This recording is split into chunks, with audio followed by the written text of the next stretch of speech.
Hey guys, Reese here and welcome back to another video. So this past week I was Googling around looking for a video topic to post today. And this path of Googling led me to a forum on BiggerPockets, which BiggerPockets, if you don't know, is a great resource for real estate investors, and I highly recommend you check it out. However, it led me to a forum called Why 95% of Real Estate Investors Fail.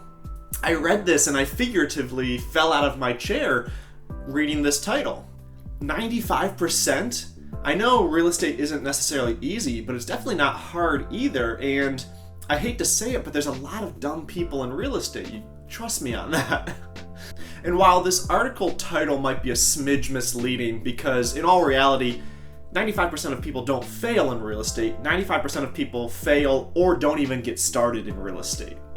So that number includes the people that have been going to seminars, analyzing properties, and then never pull the trigger and actually buy one. Even considering this, I'd still love to chat about this topic because there's really no reason why 95% of people that are interested in pursuing real estate would fail or give up. That just really seems unfortunate to me, seeing how much wealth building potential real estate has, as well as its ability to provide financial freedom. So with that said, I'm going to talk about a handful of reasons why 95% of people fail or give up, and I'm going to also talk about how you can avoid those yourself so you become one of these successful. So guys, before we dive into it, I'd love for you to give this video a like. It would really mean a lot to me, and it helps out my channel a ton. And if you're new to the channel, please feel free to subscribe. I'd love to have you back here and see future videos related to real estate, mostly, and personal finance. So guys, the first reason, and probably the biggest reason people don't succeed in real estate or don't even get started, is something that I'm sure all of you expect, which is fear. I think we've all heard the saying, paralysis by analysis. And this is where a lot of new investors get stuck when they're starting off. And I think out of those 95% that fail or don't get started, this has got to be the biggest reason why. Buying a home or buying a rental property is, for most of us, the biggest purchase we'll ever make in our lives. And so naturally, the size of this purchase makes us perceive this as a very risky decision or a very risky investment, as well as adds a lot of fear just because of the sheer size of the purchase. And I think this first point can be solved both by education in conjunction with just taking action. And that's why it's so important to buy that first property and take that first step. Because almost immediately you'll see that it's not that scary. Once you buy the first one, you'll be on to the second, the third, the fourth in no time. However, it does require basic education on how to run the numbers, so that way you don't purchase a property that isn't a good deal and will negative cash flow. Therefore, you need to do whatever it takes to get this first deal. And if that means maybe you need to partner with a more experienced real estate investor, and in order to do that, bring something to the table, like putting up most of the money or putting in a lot of sweat equity, whatever you have to do to get that first deal, I think is super important. Even if you only own a sliver of that first deal, it'll help you overcome your fear and get onto the second and third one that you can buy by yourself. Now, when it comes to education and knowing your numbers, there's so many videos on YouTube when it comes to how to analyze a rental property. And I've also made one on this channel on how to analyze a rental property for cash flow, which is a very important aspect of buying a rental property. And so I'll link that up here so you guys can watch that if you're interested. However, it doesn't take much effort to get a little bit of education to the point where you can safely buy a small rental property. These small rental properties are most likely not going to make you a lot of money, and they're also not going to bankrupt you unless you truly just don't run the numbers at all and overpay for a property. I hate when you see these big real estate guys, especially like Grant Cardone, that get started with 16 to 32 units. Well, the problem is most of us have fear as a barrier to entry. And so when you put that 16 to 32 units out there, even I'm afraid of doing that, right? And I've bought 3 duplexes. And so I feel that they have overcome their fear a long time ago, Grant 30 years ago, or they didn't really struggle with fear in the first place. And so buying 16 units or 32 units might be very doable for them. However, for the average person like you and I, we struggle with fear. We need to overcome that fear gradually. And so starting with a small property, whether a single family or a duplex, getting your feet wet, overcoming that fear, and then maybe go for a 2, then a 4, then a 10. Some progression to overcome that fear. Number 2 is not treating real estate like a business. When you buy your first deal, it's really not the end of the world if you don't treat it like a business. Your tenants probably have your personal phone number, they probably know you're the owner, and you most likely don't have really any systems set up besides maybe a free online service for rent collection or rent payments online. And with one house or one duplex, there's really no systems at this point in time that would reduce your workload because there is no real workload yet. However, I'm on my third duplex, and while I have started to implement systems, it's very obvious my pain points right now where systems are not set up, such as maintenance calls. People submit maintenance requests through my property management software. However, I then have to route that to the contractors, and I'd love to get that set up where requests can be automatically handled by certain preferred contractors, so I need to set that up. The more and more deals you have and operate, the more painful this will become by not having systems. And I think a lot of people give up or quit real estate after they've gotten a few properties because they got into it for passive income, and it's by far not passive at this point. They don't set up the systems that allow it to become a passive business once they've finished growing it.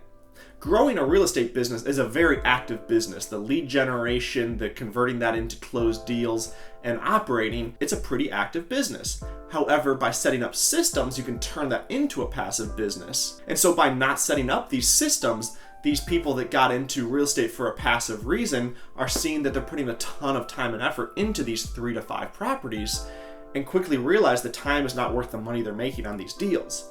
And so before you know it, they're burned out and they either sell all their properties, or best case, they keep their properties and they're getting that cash flow still, but they're hanging on for dear life while being miserable. And this leads me directly into my third point, which is people don't value their time when it comes to determining what tasks they do. I've brought this up in other videos, but not valuing your time and doing only those activities that are worth your time is just a killer for your business. And this is something I definitely struggle with a lot. If you pay attention to those top real estate investors, or maybe even just those people that have 10 to 20 rentals, you start to see that they're likely not handling the day-to-day maintenance calls. They're likely not doing renovations themselves. They have people and systems in place for these. I was actually doing a little bit of tile this week, some backsplash, because we got a quote from somebody who offered $300 to do the job, and I thought, well, that's not a bad price, but I'll go ahead and do it myself in a day and save some money. However, that first day I rented a tile saw because I didn't have the equipment. That's $60. And then I got through the day and realized I wasn't even a quarter of the way done. And so the next day I hired that job out. He got in there day 1 and put up all the tile, and then day 2 grouted. Oh, there's my kitty. Okay. And the job was done in 2 days. And he even redid my section because it looked terrible. Meanwhile, if I would have continued on, I would have had to rent that tile saw multiple days. 3 days would have been $180. That's half the price of just paying somebody else to do it. And it probably would not have looked as good either. You cannot be great at everything, and I think it's naive to think that you could be or that you'd have the time to do everything. And so you need to focus on becoming great on those top dollar tasks and then sub out the rest, or put systems in place to handle the rest. Spend that time in, say, acquisitions, finding those great deals where your expertise comes into play, and find those deals that have high margin that you can afford to pay people on and still make a lot of money. This will allow you to buy 3, 4, 5, 10 deals in 1 year instead of that 1 or 2 deals. And now if you only have enough money to buy 1 deal, then maybe your time would be better spent finding investors to buy more deals instead of saving money by doing the renovations yourself. I feel a lot of people, myself included, do a lot of the work themselves and then realize they have no free time and start to hate real estate because of that. They also aren't putting the time into growing their business, and therefore they're not achieving their goals fast enough, and now they're doing so much work and not hitting their goals, and they give up and leave the business. And finally, my last point of this video is that people do not evenly focus on both appreciation and cash flow. I think we've all heard it that a lack of cash flow is just a disaster waiting to happen. If you have negative cash flow, eventually, unless you're filthy rich, you're going to run out of money and not be able to pay the mortgage on that deal anymore and lose the property. However, I think it's just as big of a problem if you only focus on cash flow and not appreciation. And you see those investors in the slums in the ghetto where they buy these $18,000 properties that will never go up in value, and they get $300, $400, $500 in rent a month. And sure, that cash flow is fantastic at that purchase price, but appreciation is the main wealth builder in real estate. And I actually heard this, I don't know where now, but I heard from somebody else who invested in real estate. They said it best, that cash flow pays the bills and appreciation is what really grows your wealth and grows your net worth. And so I think it's super important that you focus on finding value add real estate deals that you can add a lot of value to and increase your net worth, that also will have positive cash flow and can pay the bills on that property and can pay your living expenses. Otherwise, if you focus only on cash flow, you're going to have to buy a ton of units to be making any substantial amount of money from it. And I think you're just going to lose motivation when you realize, oh, I only make $200 a unit per month. Best case. That means what? I need, I think, 50 units to just be paying me $10,000 a month. That's a lot of effort.